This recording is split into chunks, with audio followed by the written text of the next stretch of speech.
So this video is going to be about elbow discipline, the similarities between having elbow discipline in a bottom position, specifically mount, and when you're passing, the relationship between your armpits and your partner's hips and legs, and how if you allow your partner to take up the space underneath your armpit, underneath your elbow, between your elbow and your rib, you can get into much more trouble, and as a beginner, some common mistakes that you can make to help your partner progress into a more advantageous position where they can start throwing submissions at you from both the top and bottom. So starting off in a mount bottom, you're very common, especially as a beginner, and somebody who's getting frustrated easily. Those two tend to go hand in hand. To either grab or try and bench press a person off of the top of you. So for instance, right, in cases where my partner is actually smashing me, he's got a heavy mount, he's hitting his feet, right, nice wide base. Right? Anytime where I'm trying to grip my partner, I'm exposing the space underneath my elbow, between my elbow and my ribs, where my partner can easily move their arms underneath, or they can move to bring their legs up high and block that space up for themselves. They can angle toward attacking arms, triangles, all kinds of stuff that I don't want to be in. So this is one common mistake that I don't want to see people making. Another is when you do start with good frames, right? Say for instance, if my elbows are tight here, you start pushing and pressing your partner's hips away, right? As soon as I start to do this, my elbow flares, right? Specifically my inside elbow, right? The side I'm turning toward to escape. And my partner can take that space up for themselves again, right? And start walking my arm up above my head. Again, chokes, arm bars, all these things that can allow them to move into a position where they can threaten submissions.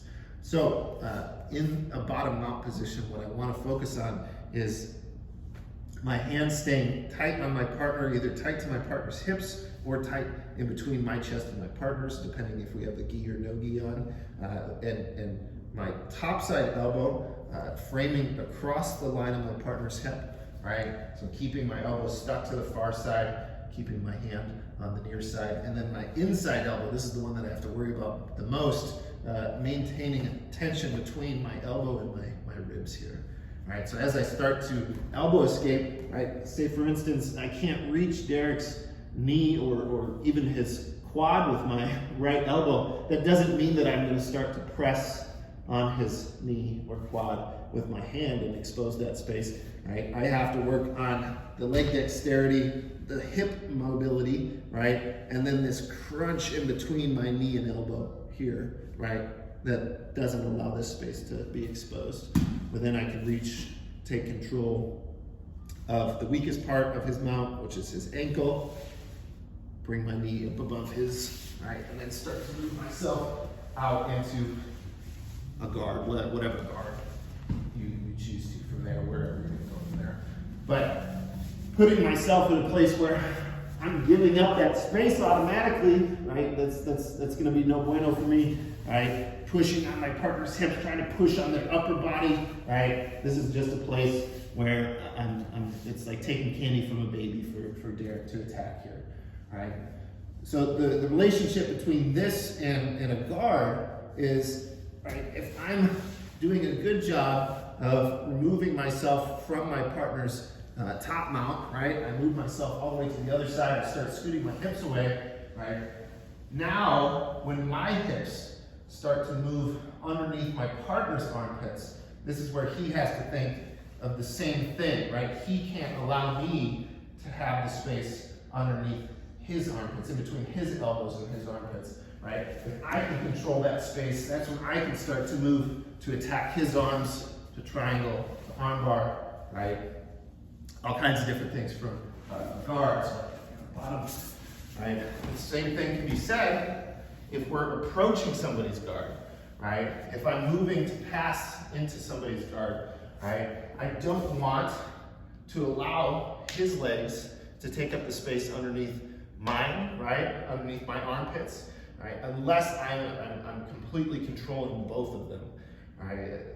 Just as a general rule, I don't want to start to move towards positions where I'm trying to pin the upper body where his legs are still very mobile and useful, right, to expose that space or maintain that space underneath my elbows. When I approach, I want to use my hands, obviously, but I do so with my elbows pinned in tight, right? If I take a knee slide pass, which you do in the fundamentals course, for instance, right, when I put my hand into the hip and I have my other hand on the knee, right, my elbows stay here. I'm not opening my elbow up in a way for my partner to take grips on my arm to pull me forward, right? I'm keeping my elbow tight into my hip here, right, as I start to slide through. Now, once my hips pass theirs, then it's a different story. My arm can extend and I can move myself into a pin where now it's his worry, right? It's his trouble thinking about the elbows staying in close.